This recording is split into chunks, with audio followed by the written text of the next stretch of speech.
রংপুরে হিজবুত তাওহিদ নিষিদ্ধ করা সহ ইসলাম বিদ্বেষী বিতর্কিত ও সন্ত্রাসী কার্যক্রম বন্ধ এবং পীরগাছার নাগদা গ্রামবাসীর ওপর সন্ত্রাসী হামলা ও মিথ্যা মামলার প্রতিবাদে মানববন্ধন ও বিক্ষোভ সমাবেশ করেছে বিক্ষুব্ধ ছাত্র জনতা। বুধবার দুপুরে রংপুর নগরীর কাচারি বাজারের সামনে মুসলিম উম্মার ব্যানারে মানববন্ধন সমাবেশ, ডিসি অফিস ঘেরাও এবং স্মারকলিপি প্রদান কর্মসূচি পালন করে আন্দোলনকারীরা।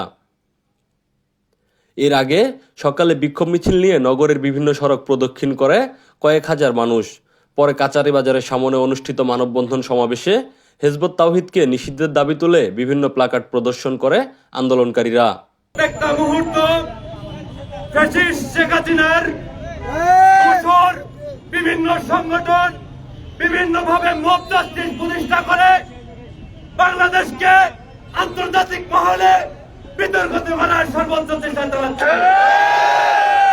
বিচার বিভাগীয় তদন্ত সাপেক্ষে আমাদের প্রকৃত ঘটনা উদ্ঘাটন করে মিথ্যা মামলা প্রত্যাহার করে এই সাধারণ জনগণকে স্বস্তিরভাবে দিন ইমান পালনের জন্য সহযোগিতার আশ্বাস আমরা কামনা করছি। এর সাথে সাথে ফ্যাসিস্ট বিগত সরকার যে সমস্ত ধর্মীয় সংগঠনকে কাজে লাগিয়ে তাদের ফ্যাসিস্ট চরিতার্থ করবার চেষ্টা চালিয়েছিল, আমাদের কাছে তাদের প্রমাণ। 1 নম্বর হল বাসভান্ডারী, 2 নম্বর হল কাদিয়ানী সম্প্রদায়, 3 নম্বর হল সাদিয়ানী সম্প্রদায়, 4 নম্বরে হিজবুত তাওহিদ, যেটা হিজবুত শয়তান নামে আমাদের কাছে প্রকাশিত।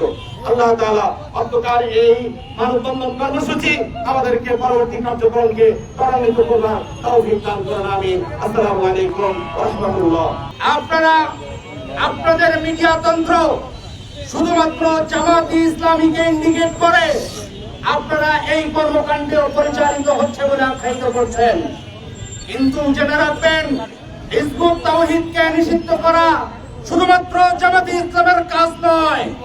ছোট থেকে ছোট একটা ঈমানওয়ালা ব্যক্তির ঈমানের দাবি হচ্ছে এই সকল ভ্রান্ত মতবাদকে বাংলাদেশের মাটি থেকে উৎখাত করা। এ সময় অবিলম্বে মিথ্যা মামলা প্রত্যাহার করা সহ হিজবুত তাওহিদের ইসলাম বিদ্বেষী কার্যক্রম পরিচালনা বন্ধের দাবি জানান বিক্ষুব্ধ ছাত্র জনতা।